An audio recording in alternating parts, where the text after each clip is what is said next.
箴言第31章第10節，才德的婦人誰能得着呢？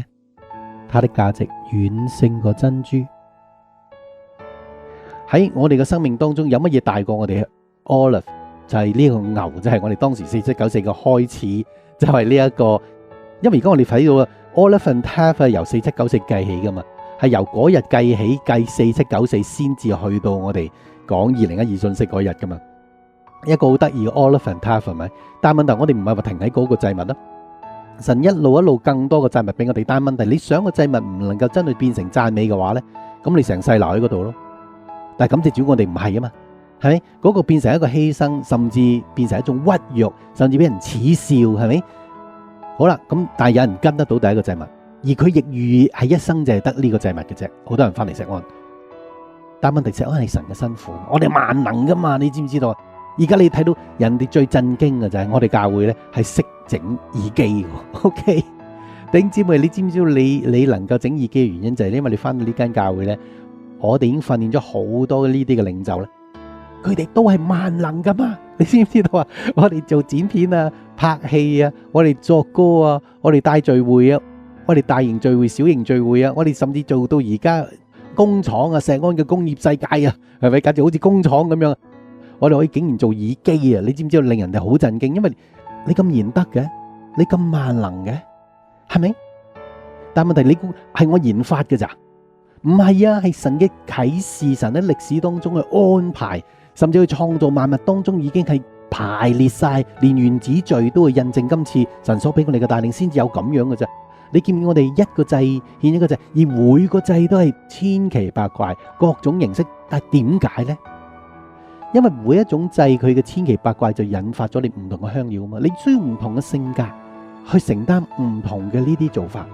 OK， 有啲就真係只係講個信息出嚟嘅啫，但係有啲係推廣，有啲真係直情落手落腳去做，裏邊咧牽涉到你會睇到人性當中各樣嘅優美，係咪？就好似我哋一個人，其實我哋係差唔多，其實俾足夠嘅時間你差唔多係萬能啊嘛，係咪？任何一個人你俾足夠時間佢循循善誘，佢一定係讀到書嘅。任何一個人咧，你發覺咧，如果佢係循循善誘，佢一定喺運動上可以躍進嘅。就算你睇殘奧啊，俾我哋睇到冇咗隻手冇咗隻腳，佢一樣係可以運動得到嘅，係咪？你會睇到原來我哋可以發展我哋嘅音樂啦，我哋嘅智商啦，我哋嘅數學，你只要俾足夠時間，俾足夠興趣佢，其實係得噶。人啊嘛，但係問題神要喺人類當中揾個辛苦，咁你諗下呢個辛苦佢點樣去發展呢？因為點解原來發展每一樣嘢，點解你會或者會奇怪啊？點解發展 science 嘅人咧喺 arts 係差啲嘅咧？發展喺 arts 即係文學裏邊咧嘅人喺 science 又差啲啊？係因為每一種神所俾喺呢個地上嘅所有智慧同埋執行咧，都需要唔同嘅原則嘅。喺嗰個過程當中都要需要唔同嘅學習嘅。而但係問題，如果我哋做晒所有呢啲嘢咧，神所俾我哋學習咪最全面咯，係咪？但係有啲人咧係好片面嘅咋。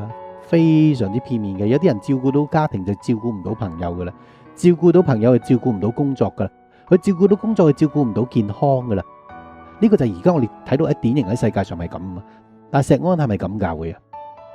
唔係啊！你睇到我由健康信仰，我哋知道我哋弟兄姊妹和睦同居，同埋我哋所講嘅每一種行動啊，我哋都係好專業噶嘛。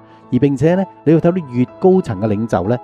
佢哋唔係一翻嚟係好有天分嘅，有啲連小學都未讀完噶，你知唔知道？但係問題佢哋可以一路一路躍進俾你睇，呢個就係跟從神嘅時候呢，要經過你諗下一個完全冇學識嘅人，係要經過幾多個琢磨、幾多個痛、幾多個改變、幾多嘅俾人嘅糾正，佢先至可以去到今時今日成為你嘅領袖呢？你明唔明啊？呢個咪就係神所講，你先係付出祭物，祭物慢慢會變成香料。當你將呢個香料啲獻俾神嘅時候，呢個就係神所悅納嘅香料啦，就係呢粒珍珠啦。所以賢婦篇點解我會用一句說話講話？點解呢個賢婦係萬能呢？喂，佢唔係一嬌嬌女嚟咩？佢唔係一個14歲嘅細路女啱啱去背咗人啫咩？點解1年後會突然間變咗萬能啊？係咪？你知唔知嗰一年裏邊佢嘅痛係幾緊要？佢付出嘅嘢幾緊要？佢付出嘅時間，佢嘅心力，佢要學習。佢由一個唔識煮餸變成一個識煮餸。每一個嘅家庭主婦都知道嘅。你喺家庭裏邊任何嘢唔識啊，你由唔識變成識，由識做得更加好啊！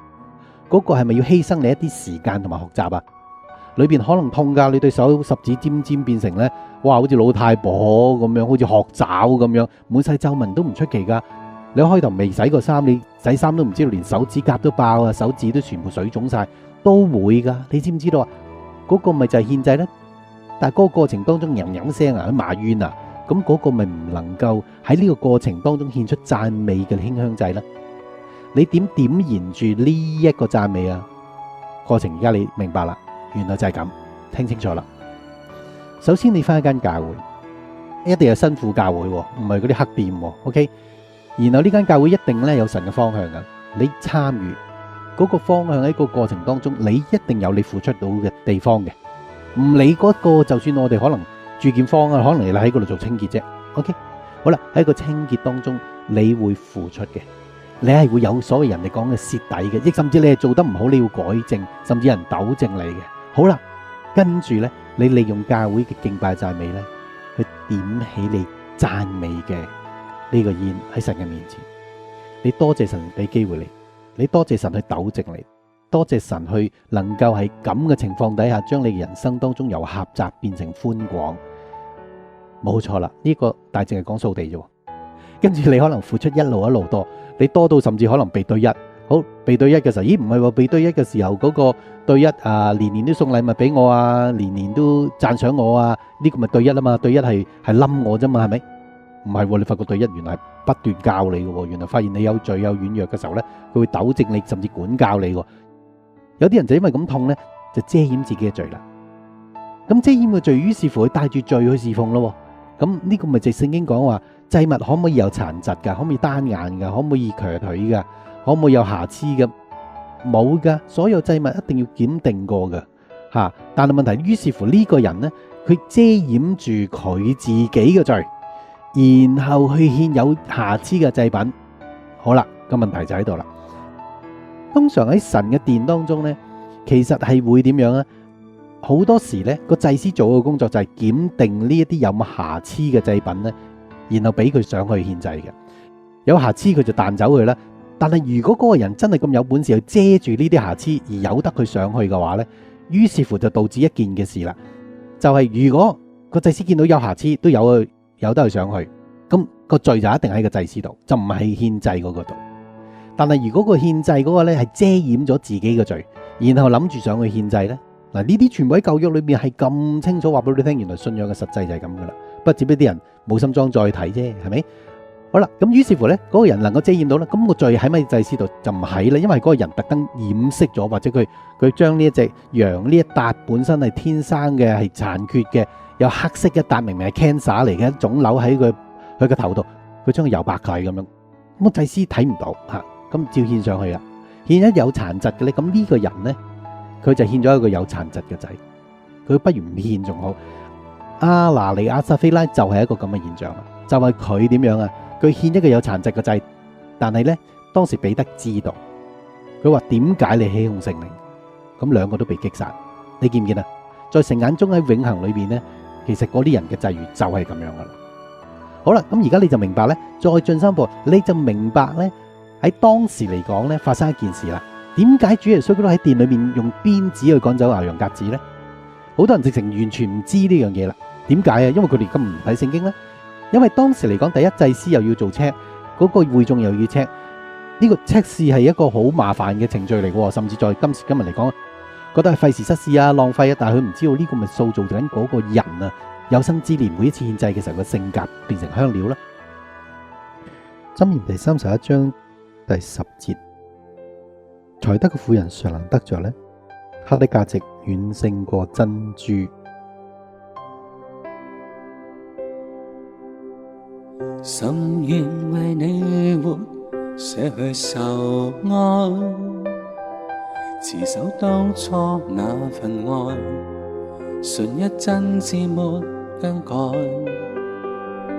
心願為你活，現情牽真愛，從不退後，朝向未來，是否再不荒唐？